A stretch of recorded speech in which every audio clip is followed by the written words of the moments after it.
Hi, and welcome to art lesson number 2 with Miss Mansfield. Today we're going to be using paper, and I'm using watercolor paper, which is just a little bit thicker paper. So if you have poster board or anything like that, that would work.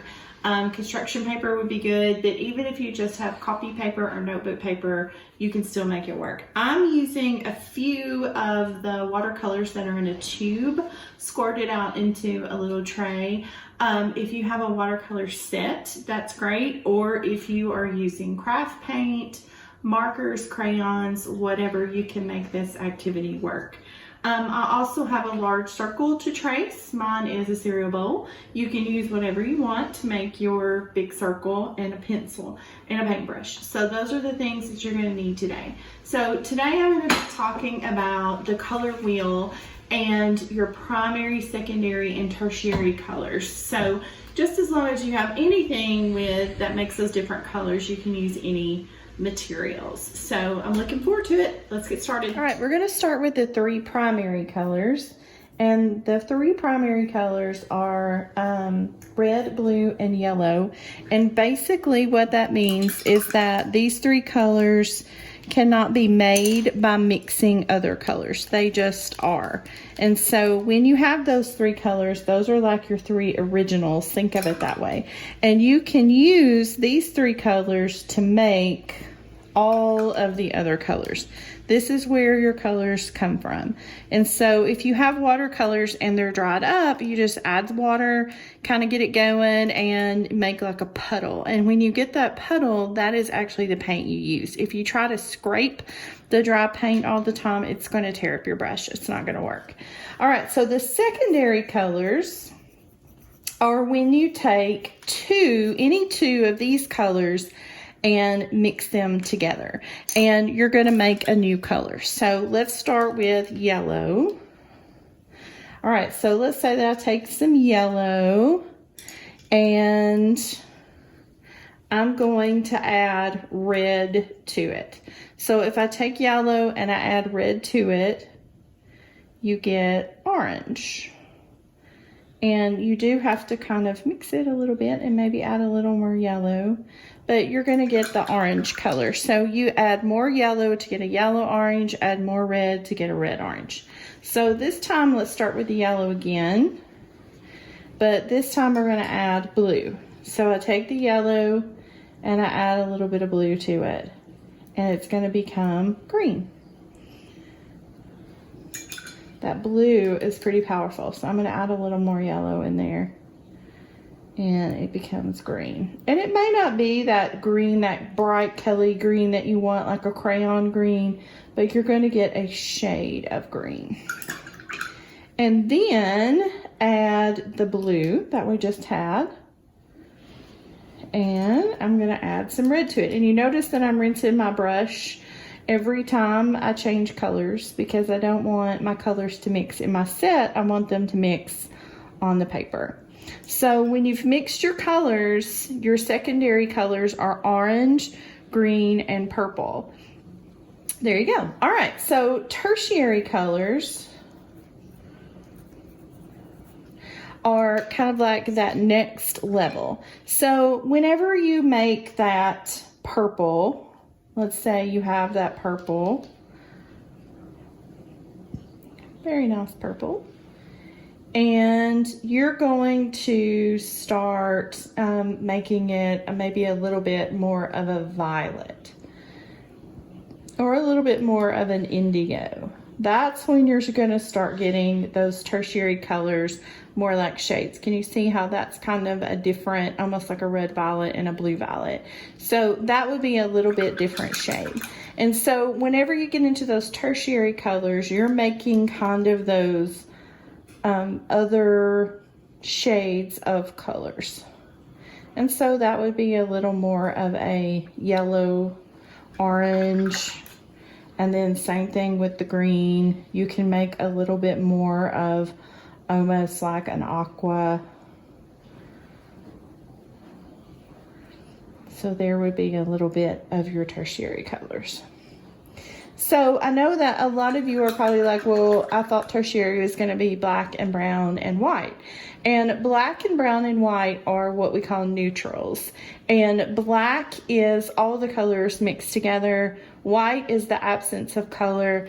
And then brown is actually these three colors mixed together, heavy on the yellow. So if you mix together some red and some blue and get purple, and you add in a whole bunch of yellow to that, you're gonna get the brown. And so you can kind of see with this one right here, if I added a little bit of blue to that, it would start turning into a brown. All right, so you can experiment with that as much as you want. The next thing we're gonna do is make a color wheel. So I'm gonna take my bowl and turn it upside down and trace it around to make my circle, and my bowl has a little chip in it, so it left a spot. That's okay, I'm just gonna fill it in. But to do your color wheel, we're going to kind of go all the way around the color families and kind of show how they blend together. So I'm gonna switch to a bigger paintbrush so I can cover more space, and we're gonna start with our primaries. So I'm gonna start with yellow, and I'm just gonna color in a yellow spot, just like that. Rinse out my brush. I'm gonna go to my next one. I'm gonna go to red, and a little bit further over, I'm gonna color in a red spot. Rinse out my brush, a little bit further over, and I'm gonna color in a blue spot. Okay, so I've got the start of my color wheel. So now I start having the colors to meet each other. So whenever I kind of expand on that red a little bit, I want the red to fade out a little bit more as I go. So do you see how the red is like super dark in the middle, and then a true red, and then it kind of fades out as we go around. And I'm getting out of my circle a little bit, and that's okay, no big deal. All right, so my red is done. Now I'm gonna take my yellow, make that yellow really thick in the center, and I'm just gonna kind of pull it out. And I want my red and my yellow to overlap and make orange. And it should make several different shades of orange. So I have a little bit more of a yellow orange up here and a little bit more of a red orange down here. So before I bring that yellow around, make sure that you rinse the red out. Okay, so now I'm ready for the blue. And I'm gonna take that blue right in the center, and I'm gonna bring it around and blend it with my yellow. Then I'm gonna bring it around and blend it with my red. And this is why I picked watercolors, because they blend really well. But if you're doing this with crayons or markers, you can still overlap your colors without any problem. Okay, so you can keep kind of playing with this and adding more water and letting your colors mix and making it brighter and all that. But you can kind of see how you have your color wheel going with the three colors, and then you get all of the shades that are in between, which I really like. So talking about your colors also have families. You have warm colors, and warm colors are what I think of when I think of like a campfire, for example. And so your reds, your oranges, and your yellows are warm colors. So this part over here is warm. And then your kind of like your lime greens, your blues, and all of your violets are cool colors. So think about winter and ice and those kinds of things. So you can divide the color wheel right through the middle and have your warm colors on this side and your cool colors on this side. If you go opposite on your color wheel, you find your colors complementary color. So if you look opposite, we have this kind of yellow, and then we have kind of our violet. So yellow and violet, or kind of a golden yellow and violet, would be complementary colors. So if you were making a design and you really wanted that yellow to stand out, you really want it to pop, you would put violet in the background. And if you go across this way, you kind of have a green and a red. Those two are complementary colors. So same thing there. So anywhere you go on the color wheel, wherever you find the opposite, that is that color's complementary color. Let's see. Also on the color families, if you stick within a very small range of colors, like maybe from here to here, that's called analog.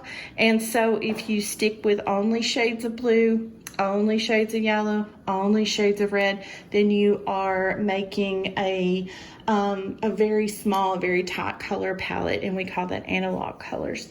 So whenever you're doing a coloring sheet, a design, a pattern, whatever, and you can't really decide what colors to use and what colors would look good with that color, you can make yourself a color wheel. You can Google color wheel. All kinds of really nice color wheels will come up online to help you pick your colors and stick within a color family if you choose to do that. Okay, so that's it for the color families and primary, secondary, and tertiary colors. Please go look these up, Google it, look at it online, find lots of other examples and ideas. There's a lot more people who know a lot more about it and can explain it a lot better than I can. But for those of you who've had my art class, you know that this is something that we talk about and practice in person. So to end, I'm going to share some examples of some different pieces of artwork that have been done focusing on certain colors and color families and color combinations. So see you next time. Thanks.